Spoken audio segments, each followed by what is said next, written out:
BC సోదర సోదరిమణులకు అదే రకంగా వేదికను అలంకరించినటువంటి బీసీ పెద్దలకు మనందరికీ కూడా పెద్దన్న, అదే రకంగా జాయింట్ యాక్షన్ కమిటీకి చైర్మన్ గా మనందరం కూడా ఎన్నుకున్నటువంటి ఆర్ కృష్ణయ్య గారు, అదే రకంగా వైస్ చైర్మన్ గా ఉన్నటువంటి నారగుని గారు, వర్కింగ్ చైర్మన్ గా ఉన్నటువంటి జాజుల శ్రీనివాస్ గారు, అదే రకంగా నా సహచర కో చైర్మన్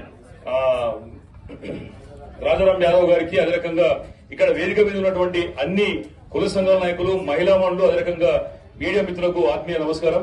మిత్రులారా, ఇవాళ ఒక శుభ పరిణామం, మనందరం కూడా ఇక్కడికి చేరుకోవడం అనేది, ఈ యొక్క నిర్ణయం తీసుకోవడం అనేది ఒక బృహత్తర కార్యంగా మనం భావించాల్సిన అవసరం ఉన్నది. ఎందుకంటే మనకు చరిత్రలో కొన్ని అధ్యాయాలు చెప్తాయి, కాగల కార్యమోట గంధర్వులు చేస్తారంట. కాగల కార్యము గంధర్వులు చేస్తారంట.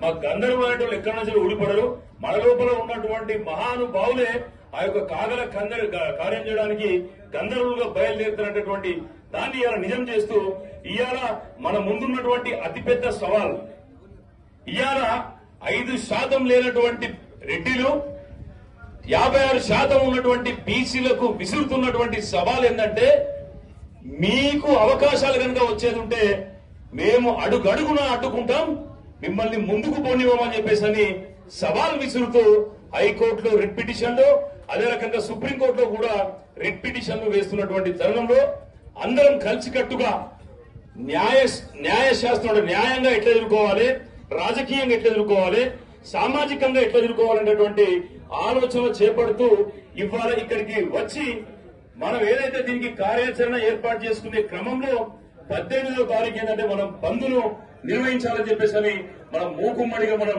నిర్ణయించడం జరిగింది. ఈ తలపెట్టినటువంటి బంద్కి చీమ చిటుకుమన్నా కూడా మనం విఫలమైనట్టే. బంద్ను విజయవంతం చేస్తే ఇవాళ ఎవరైతే మన మీద అజమాయిషీ చేద్దామనుకున్నటువంటి అగ్రవర్ణాలకు గుండెలలో రైళ్లు పరిగెత్తేటటువంటి పరిస్థితి ఏర్పడేటటువంటి అవకాశం ఉన్నది.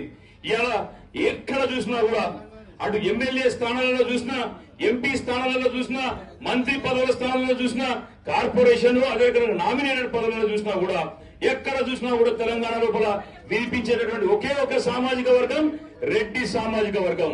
మరి వాళ్ళు ఏంటంటే ఇవాళ బీసీలను మన అవకాశాలని అడ్డుకునే ప్రయత్నం చేస్తున్నారు. కాబట్టి తప్పకుండా మనము వారికి ఘనమైన బుద్ధి చెప్పాల్సిన అవసరం ఉన్నది.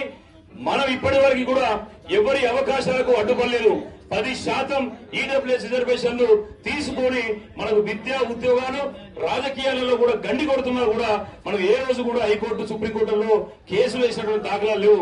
కానీ ఇవాళ మన జనాభా శాతం 56 ఉన్నా కూడా 42% మనం తగ్గి మన అవకాశాలు తీసుకుంటామంటే కూడా వాళ్ళు అడ్డుపడుతున్నటువంటి తరుణాన్ని మనం చూస్తున్నాం. కాబట్టి ఇక్కడ ఒకటే విషయం, యాక్షన్ స్పీక్స్ లౌడర్ దాన్ వర్డ్స్.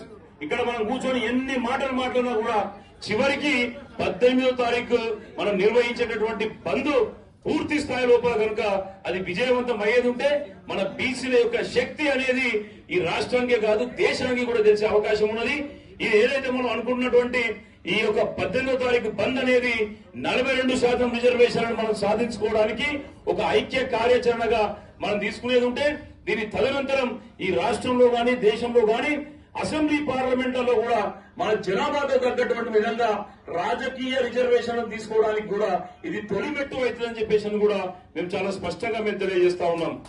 ఎందుకంటే ఇవాళ మహిళలకు 32-33% రిజర్వేషన్లు ప్రకటించినా కూడా అందులో ఎస్సీ ఎస్టీ మహిళలకు సపోర్టా ఉంది, కానీ మా బీసీ మహిళలకు సపోర్టా లేదు. అయితే ఇవాళ శ్రీరణ చెప్పినట్టు ఏదైతే మాకు విసిరినటువంటి సవాల్ని మేము ఇవాళ ఒక అవకాశంగా మేము మార్చుకుంటున్నాం. మేము ఏమనుకుంటున్నాం అంటే మా మీద రాళ్లేస్తామని అనుకుంటున్నారు, కానీ ఆ రాళ్లను మేము ఇల్లు కట్టుకోవడానికి వినియోగించుకుంటామనేటువంటి విషయాన్ని కూడా మీకు తెలియజేస్తున్నాం, ఈ సందర్భంగా చెప్తున్నాను. కాబట్టి తప్పకుండా దీన్ని పూర్తి స్థాయిలో విజయవంతం చేయడానికి మనందరం కూడా బేసగాలకు పోకుండా కలిసికట్టుగా మనం దీన్ని విజయవంతం చేయాల్సిన అవసరం ఉంది. అదేవిధంగా కమిటీలో పేర్కొన్నటువంటి విధంగా మన శక్తిని ఏకీకరణ చేయాలి. మన లోపల ఉన్నటువంటి అణువున ఉన్నటువంటి శక్తి, విద్యార్థుల శక్తి, మహిళల శక్తి, కార్మికుల శక్తి, కర్షకుల శక్తి, అదేవిధంగా జర్నలిస్టుల శక్తి, ఉద్యోగుల శక్తి, ప్రతి ఒక్కరి శక్తిని కూడా ఏకీకరణ చేసి బీసీ జేఏసీని బలంగా చేయాల్సినటువంటి అవసరం ఉన్నది. ఆ దిశగా మనందరం కూడా కలిసికట్టుగా ముందుకు పోవాలి. మన శక్తిని మనం ఏకీకరణ చేయకపోతే మన ఓట్లు మన శక్తి అగ్రవర్ణాలకు అండగా మారుతున్నాయి. కాబట్టి మనం కనుక అప్రమత్తంగా లేకపోయేది ఉంటే చాలా ప్రమాదంగా ఉంటది. కాబట్టి ఎక్కడ ఎవరినైనా కూడా శక్తి వంచన లేకుండా నాయకత్వం చేసే వాళ్ళు, వేదిక మీద ఉన్న వాళ్ళు పెద్ద మనసు చేసుకొని ఈ కలిసి వచ్చేటటువంటి ప్రతి ఒక్కరిని కూడా కలుపుకొని పోవాలి. అందుకోసం ఏంటంటే ఇంతకుముందే ప్రకటించినటువంటి విధంగా నారవణి గారు ప్రతి ఒక్క కమిటీ ఉంటది.